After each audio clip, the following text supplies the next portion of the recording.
key concept and techniques through which to employ participatory mapping as part of community energy planning and implementation.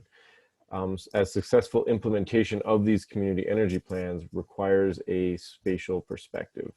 And this is required for two reasons. The first being our carbon intensive landscape must evolve in order to accommodate these new technologies. And the public opposition that exists to these landscape changes.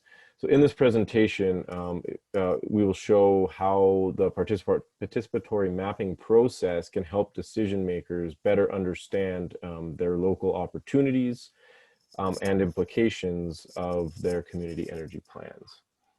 We'll also be sharing the experiences that have been gained through completing this participatory mapping process across 5 different Canadian municipalities. So for this presentation today, I would like to welcome Dr. Kirby Calvert and Rebecca Jans from the University of Guelph. Kirby is an associate professor where he leads the Community Energy Knowledge Action Partnership. He's also the co-founder and board chair of AIRE Energy Guelph. Rebecca is a master's graduate and current research associate in the Department of Geography, Environment, and Geomatics at the University of Guelph, and has completed her pilot study thesis on participatory mapping and community-informed spatial planning of renewable energy projects. And they both have been doing a lot of good work on the AIRE project. So without further ado, I would like to pass it over to them. Thank you very much, Eric. Good morning or afternoon, wherever you are. Thanks for joining us. As promised, we're going to talk to you today about participatory mapping for public engagement. And it's going to be in 2 broad parts. I'm going to start us off by talking a little bit about the logic upon which we have developed participatory mapping as a tool and set of tools to contribute to community energy planning, some of the background and techniques. And the hope here is that we can broaden the conversation a little bit to include, of course, renewable energy and accelerating its development, but also to think about how participatory mapping and the techniques that we talk about might be leveraged for community planning and community sustainability planning more broadly. And so after I share some of that scaffolding or some of that framework, then I'll kick it off over to Rebecca, and she will share with us her insights on the ground, so to speak, about talking a little bit more in depth with the concepts and techniques that we've established to operationalize participatory mapping in the context of trying to plan for renewable energy development and accelerate its implementation locally.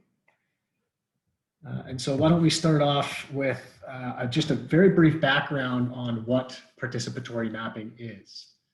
And so what I'm trying to communicate here is that participatory mapping is an inherently interdisciplinary process. It really combines two disciplines, one in civic engagement and participatory methods, and the other in map design or cartography and spatial analysis. To do participatory mapping really well, we need to bring these 2 disciplines together. So participatory mapping operates at the intersection of these 2 disciplines. There are a lot of questions that are engaged with by those who are experts in civic engagement and participatory methods around the best techniques through which to engage the public, to mobilize the public, the extent to which we want to involve public in decision-making processes, how we combine decision-making processes that tend to be top-down with a greater desire among communities to be involved in those decisions. So all kinds of questions around civic engagement really broadly that come to bear when we think about participatory mapping. And on the other side, we think about map design and cartography and spatial analysis. In other words, what spatial information do we provide as a basis to start the conversation in the first place? How do we visualize that information in ways that are sensitive to what people can see and what people, how the emotions that people have to these landscapes prior to talking about them? Conversations about the scale of analysis, how we represent findings on a map, in ways that are useful and effective. So all of those questions from cartography and from map design and spatial analysis also come to bear on these conversations. And what we have established with our team and in our processes is individuals and expertise that operate at the intersection of these two disciplines. So why do we do participatory mapping, and in particular for community energy planning and renewable energy development? Well, the first is, and this is intuitive, I'm sure, to many of you, that early engagement strengthens legitimacy. When people feel as if their voices have been heard or have had an opportunity to help shape the decision-making process, they are much more likely to see that decision, a decision that is ultimately made, as being more legitimate. This is a question of procedural justice, of course. It is a question of collective buy-in, and that's really important for community energy planning, particularly as we shift from the planning phase into the implementation phase. I'll talk a little bit more about what that engagement might look like. The second is, and this really comes out of the mapping piece, is sharing local knowledge. And when we are able to share local knowledge, we enhance the capacity and our capacity to make decisions. As Rebecca will talk about, and as Eric alluded to in the opening, the implementation of community energy plans requires really profound changes to our landscape, new technologies incorporating themselves into existing infrastructure, into existing land use patterns and landscapes. And there's a lot that goes into that, and we need to do our best to coordinate conversations across utility companies and landowners, property owners, community organizations. And participatory mapping we see as a way to ensure that that local knowledge is brought to bear on local solutions. But the primary contribution that stems sort of directly out of this intersection of civic engagement and cartography is that it connects the conversations to the landscapes in the places that matter to people. Quick apologies here, I live on a rail line and you're about to hear the VIA train go by, so it might get a little loud. So when we connect the conversation to the places and landscapes that matter to people, we're able to evoke sentiment around what these landscape changes are going to mean to individuals. When they see a wind turbine prop up, or a solar farm pop up, or a district thermal system emerge in their downtown core, and they see that a new bike lane emerge, what we're able to do through participatory mapping is to talk about those landscape changes in the context of very specific places that people already have emotional connections to. And oftentimes in our experience, it's those emotional connections to those places that are at the source of both opposition and support for these kinds of changes. So it's rooting these conversations in participatory mapping is a way to connect the conversation to place and to place making, and to understand how we can facilitate a transition to renewable energy and how we can facilitate a transition to a low carbon community in a way that does one of two things. One, either fits our existing narratives and our existing understandings of these landscapes, but two, more importantly, it gives us an opportunity to talk about the new landscapes and the new landscape relationships that are necessarily going to emerge out of this.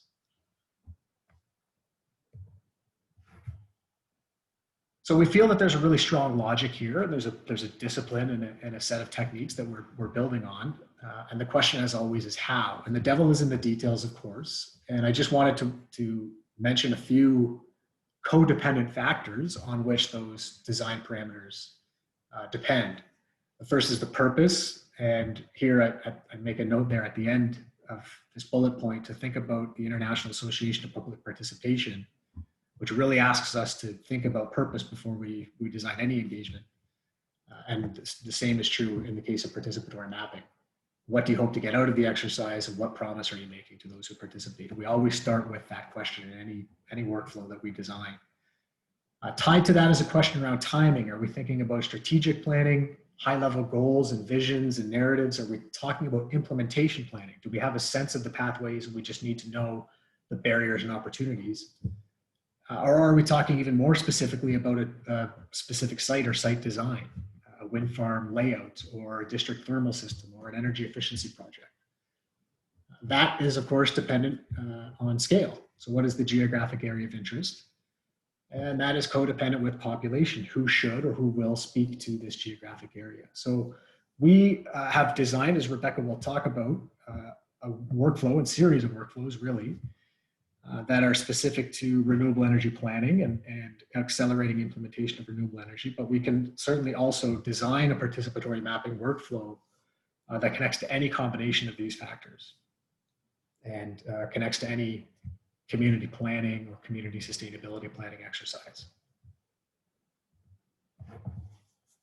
So what we have done is designed a threefold or three-stream approach that strengthens legitimacy and helps to improve decision-making capacity. This is a purpose-driven approach, as we'll talk about here. And before I launch into this, I'll note that this is the basis upon which we have designed our workflows for the AIRE project. And so Rebecca will return to this and flesh it out in detail as it relates to renewable energy. But we wanted to start with this because this is the logic upon which we establish participatory mapping workflows broadly. So one reason why we do this is to identify key concerns across the population, very high level strategic planning, visioning exercises. And we can also use these exercises as an opportunity to raise awareness, have conversations with people about the places and landscapes that matter to them. And starting from that purpose, what we're doing is working down to how, we're bringing information to community spaces. So we don't wait for the community to come to us, we go to them. And we tend to use open-ended surveys that are connected to a map or series of maps related to some of the changes that might unfold. And here we're talking to anybody who's entitled to participate in discussions about major changes to their local landscape. That's a real broad net. And this is when we say community engagement, this is what we're talking about. That purpose connected to that audience, the set of discussions, connected to those techniques is a really hopefully large sample size projects. The second purpose is to discuss specific issues and impacts. We want to address some of the flashpoints that we should expect proactively. And Rebecca will talk about a few of those as it relates to renewable energy specifically. So this is when we've got a specific issue that we know we need to address and we need to get out ahead of. So how and who? Well, the how is through targeted invitations to key constituencies. This is what we call stakeholders, people who have a stake in the decision-making process, who stand to directly win or lose as a result of some project being developed or plan being implemented. And we develop a focus group that is map-centered, that connects specifically to a theme or an issue that we want to address. And here we're talking about individuals and organizations who stand to directly gain or lose from those decisions. And the third purpose is to facilitate cross-sector dialogue, to identify common opportunities. So this is where, the language that we use for this is capacity holders. We're trying to bring those who have resources and mandates that can drive projects. We want to bring those people together to try to identify common areas of interest in where a particular project might be successful, or what resources can be brought to bear in order to ensure that a project is successful. And again, similar to the stakeholder engagement technique, this is a targeted invitation to a focus group that is centered on a specific theme or specific issue as it relates to a map. And so these are three streams through which we design processes. A couple of things to note. The first is that when we think about community versus stakeholder versus capacity holder, we're not necessarily thinking about different groups of people. We're thinking about different kinds of conversations, a different purpose. So the same individual might participate in a participatory mapping exercise as a community member.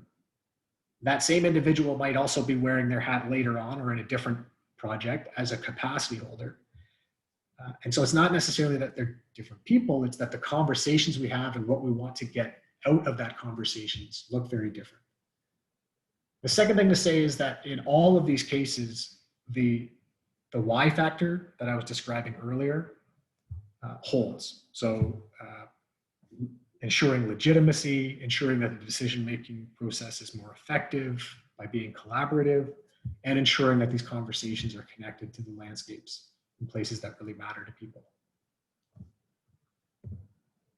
So what I'm going to do now is stop talking and pass it off to Rebecca, who will share with us a particular case study. So this is how we have used participatory mapping to accelerate, to help accelerate the implementation of renewable energy specifically. It's got its own purpose and timing and scale and population, all those 4 factors that I described earlier that go into the design of these things. Important to note that this is, we're imagining this process to support early stages, so visions and ideas about where renewable energy resources can be developed, as well as implementation planning. So thinking about the particular policies, supportive policies, and enabling contexts that local municipalities can establish to help accelerate the implementation of renewable energy. So I'll pass it off to Rebecca, and then once she walks through the case study, she's going to pass it back to me to talk a little bit about the virtual community engagement. So Rebecca, over to you, please. Awesome. Thank you very much, Kirby. And hi, everyone. Thanks for listening so far. So as Kirby mentioned, I will be getting into the case study that we've been doing as part of the AIRE project. So Eric mentioned that there's 5 different communities across Canada that we've been working with, and one of them is Canmore, Alberta. So that's the one I'm going to be focusing on for today. So Kirby talked a little bit about participatory mapping as a whole and some of the logic behind which we have started this project. But to take a step even further, renewable energy in general. We're changing the ways that we prospect for energy. In the push to replace fossil fuels and move forward with renewable energy, we're transitioning our socioeconomic system from one that draws primarily on a densely concentrated fossil fuel stored below ground and transported over long distances to one that draws primarily on spatially diffuse and local flows of energy that occur above ground. So in this process, local land-based economies such as agriculture, forestry, ecotourism, subsistence, they're asked to perform new functions as we prospect for renewable energy in different ways. And energy production activities are increasingly visible to and directly experienced by the general population as we develop this new infrastructure to recover renewable energy. So the prevailing land use systems and landscape values that have co-evolved with the use of fossil fuels are in many ways unprepared for and are going to be disrupted by this transition. That's just a very fancy way of saying really that the way that we've had energy and consumed energy in the past has been more of an out of sight, out of mind type of scenario, right? This is an example from somewhere southwest of Edmonton. It's a generation station, somewhere that you would maybe drive by in passing. You'd see it, think about it, but then maybe it's out of your mind. And this generation station itself is creating a lot of energy for a lot of people. Moving on to renewable factors, this looks a little bit different, right? When you drive by a large wind farm, it's going across a larger area in general, or a large solar farm, or if different crops are being used for biofuels. These things are a little bit more prevalent in people's everyday lives, because especially if some of these projects are put near your house or near your home, it's something that you're going to experience every day, and it is making profound changes to your landscape. So this builds up to a couple of different issues.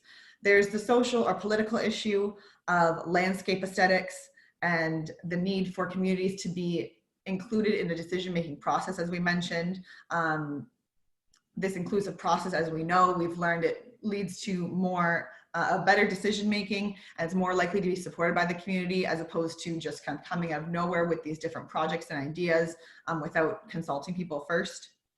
The technical problem that it comes up against is we're again balancing renewable energy with existing land-based economies and ecosystem services, and we need to find ways to work with landowners, utility companies, land use planners, and others involved in order to achieve this kind of balance.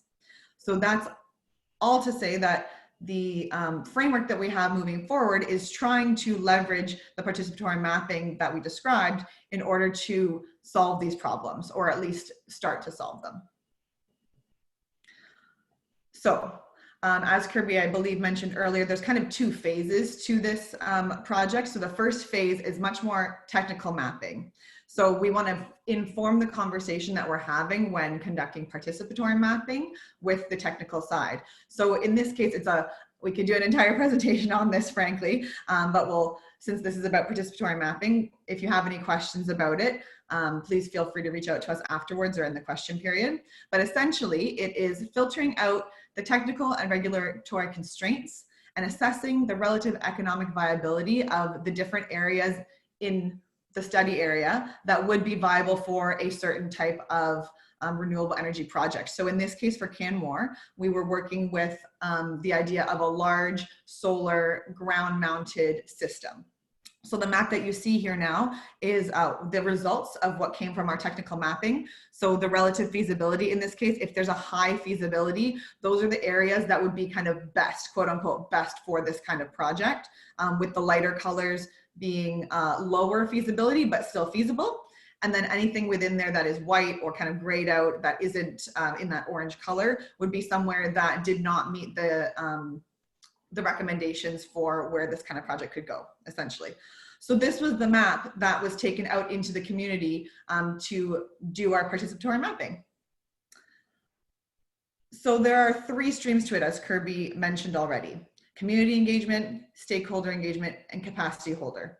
So he's given you kind of the logic on that, but I'm going to show you now what that looks like as a whole, actually in person, out in the world there.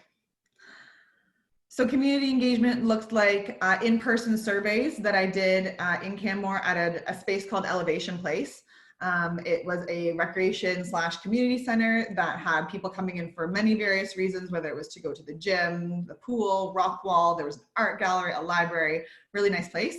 And so I was there with the survey, had my computer open, as you can see there, and the map especially.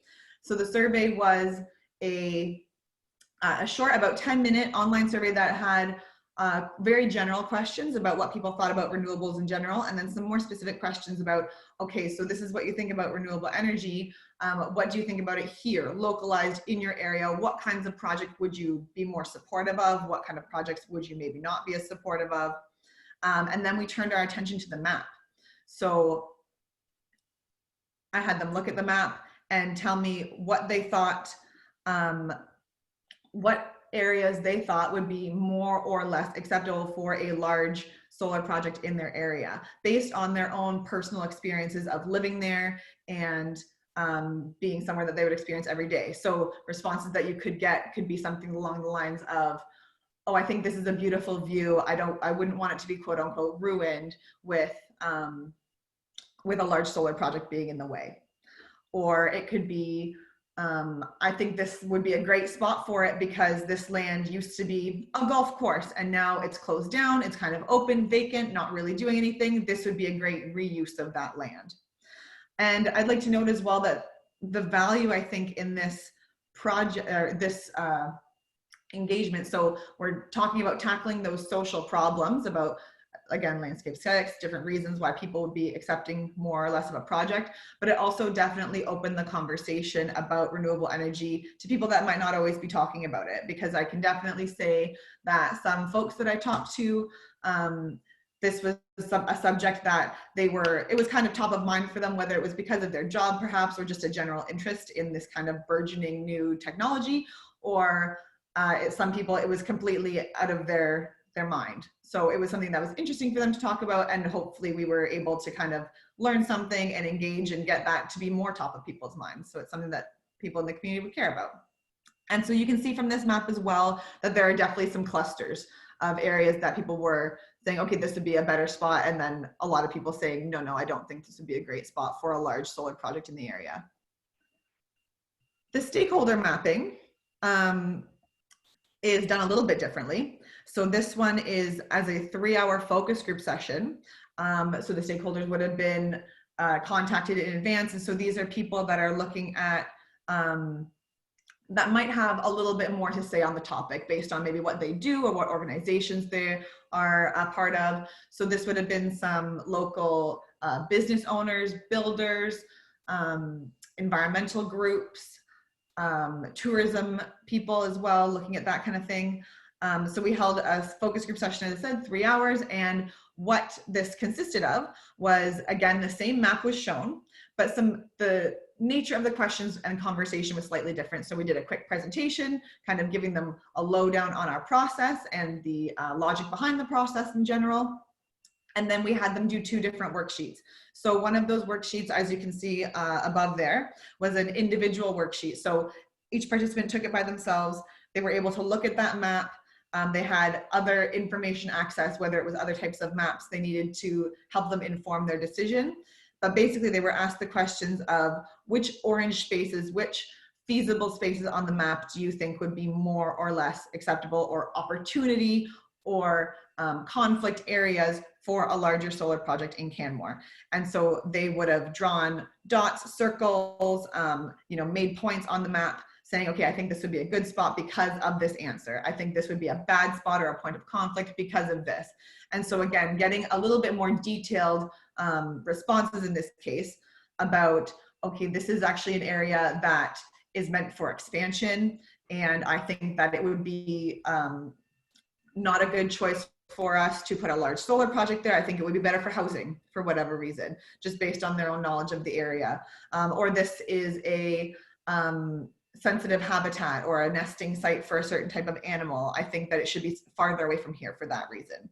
So we got some really interesting and detailed responses from people in this case. And again, I loved the conversations that were going on, but I think it was also about some of the connections that we were able to make in that case, because there were definitely people that had never met before. I definitely saw cards being passed around and new connections being made with people in the same community on this topic as well. So that was really good.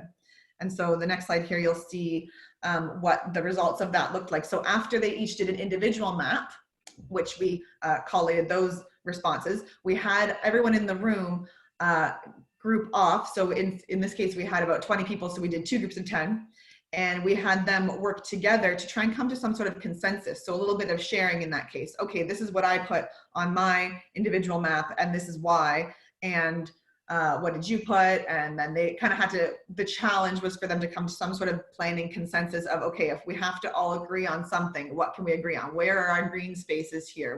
What's acceptable? What's conditional to us? Where like absolutely we think it's unacceptable.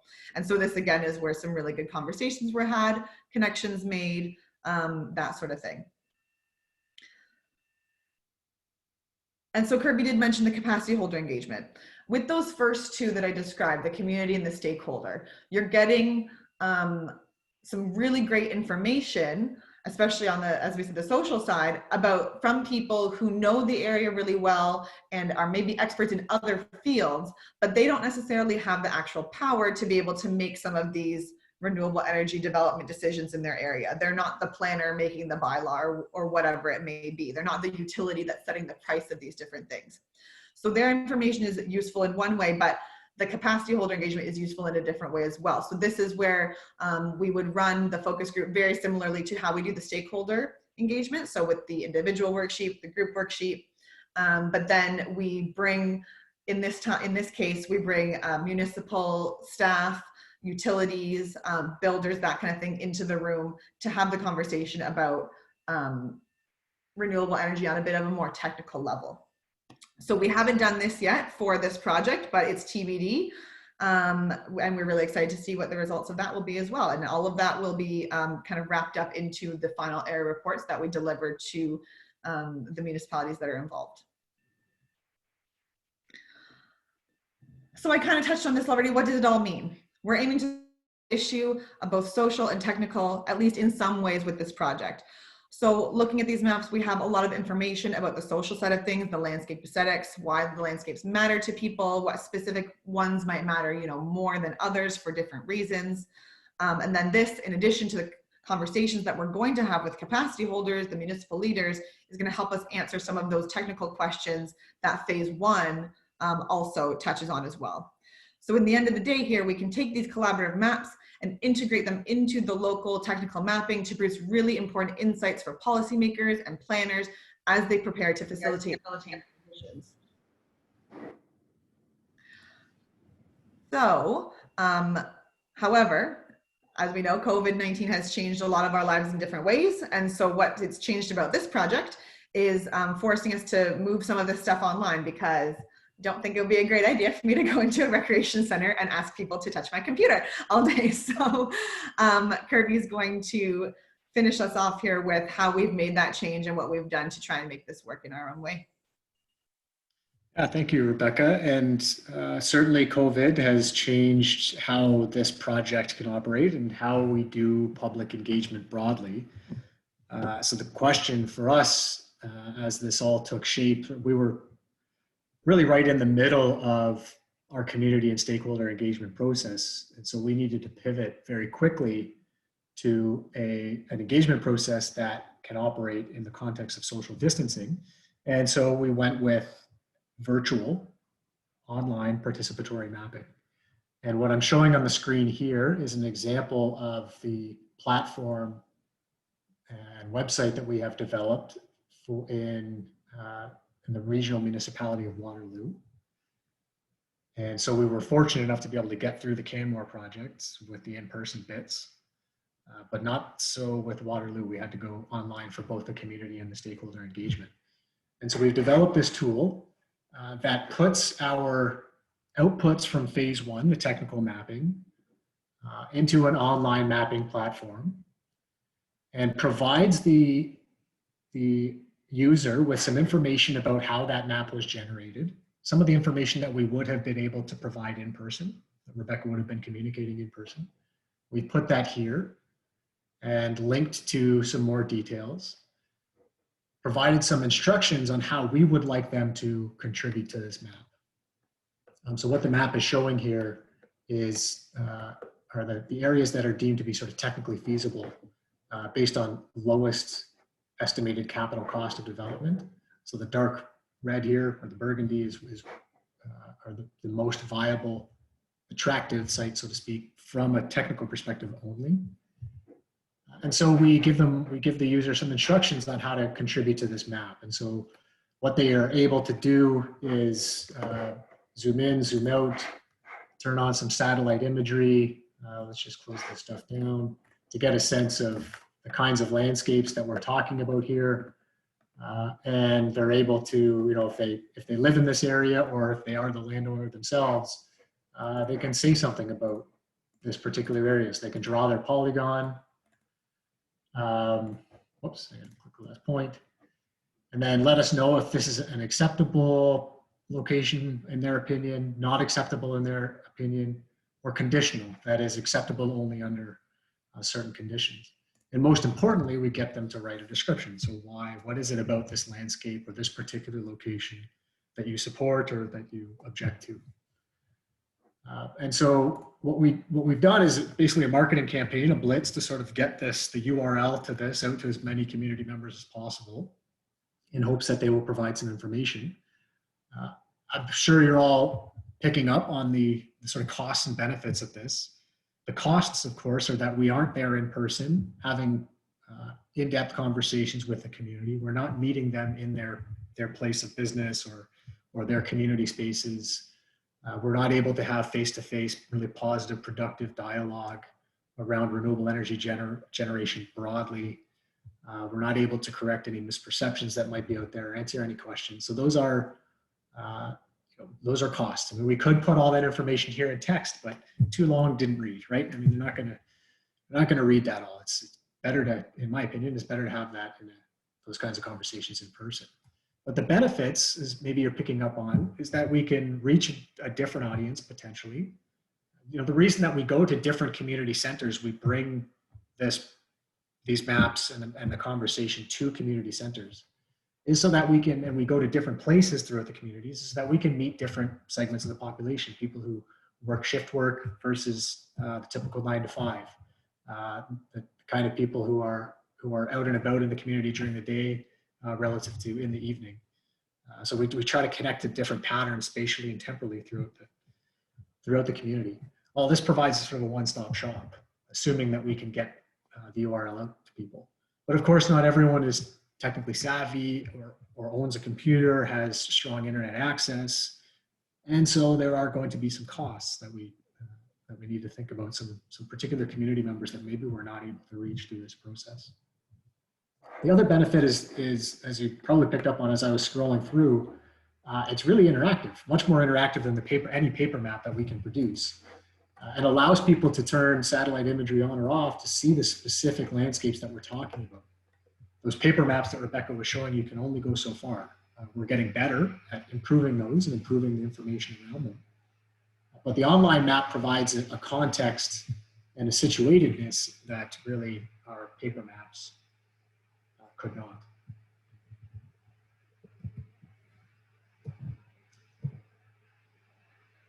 So what does it all mean? I mean, at the very least, on top of all the things that Rebecca said, a more informed conversation. And we feel like this approach, taking a spatial perspective, a place-based perspective, helps us to ensure that those conversations are connected to the very landscapes and places that are going to be transformed as we usher in this transition to a low-carbon economy.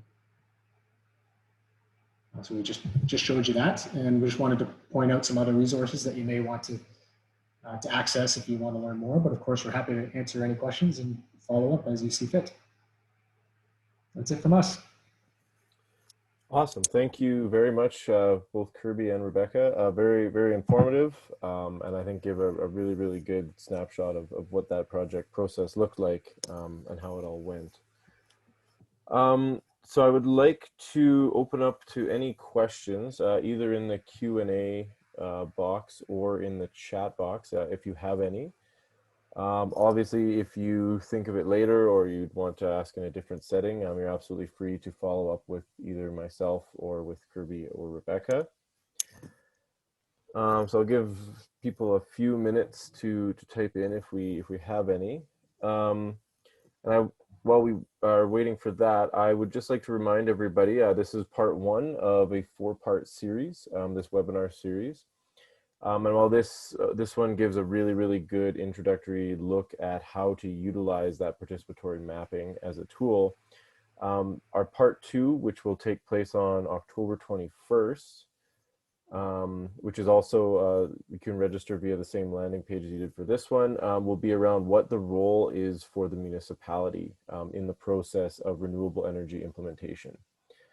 And so we will be having a really good discussion about how municipalities can play a role. So yeah, definitely feel free to sign up for that one, and we would be happy to have you there as well. We do have one question coming in, and yes, we are recording this webinar, and we will be making it available once we're done here today, and it will be available on the Quest website and in our newsletters, things like that. So if there's some people that couldn't make it today that are interested in it, we will definitely be able to share that. Is there any other questions from anyone in the audience today?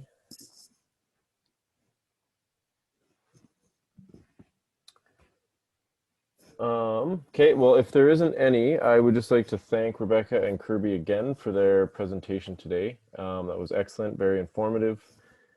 And if, as I mentioned before, if there's any questions, any follow-up as a result of this, definitely don't hesitate to reach out to either myself or to Rebecca or Kirby. Yeah, with that, I would like to thank everyone again for attending, and definitely look for part 2 of this webinar series on October 21st. Thanks, everybody. Thanks, everyone. Awesome, thank you.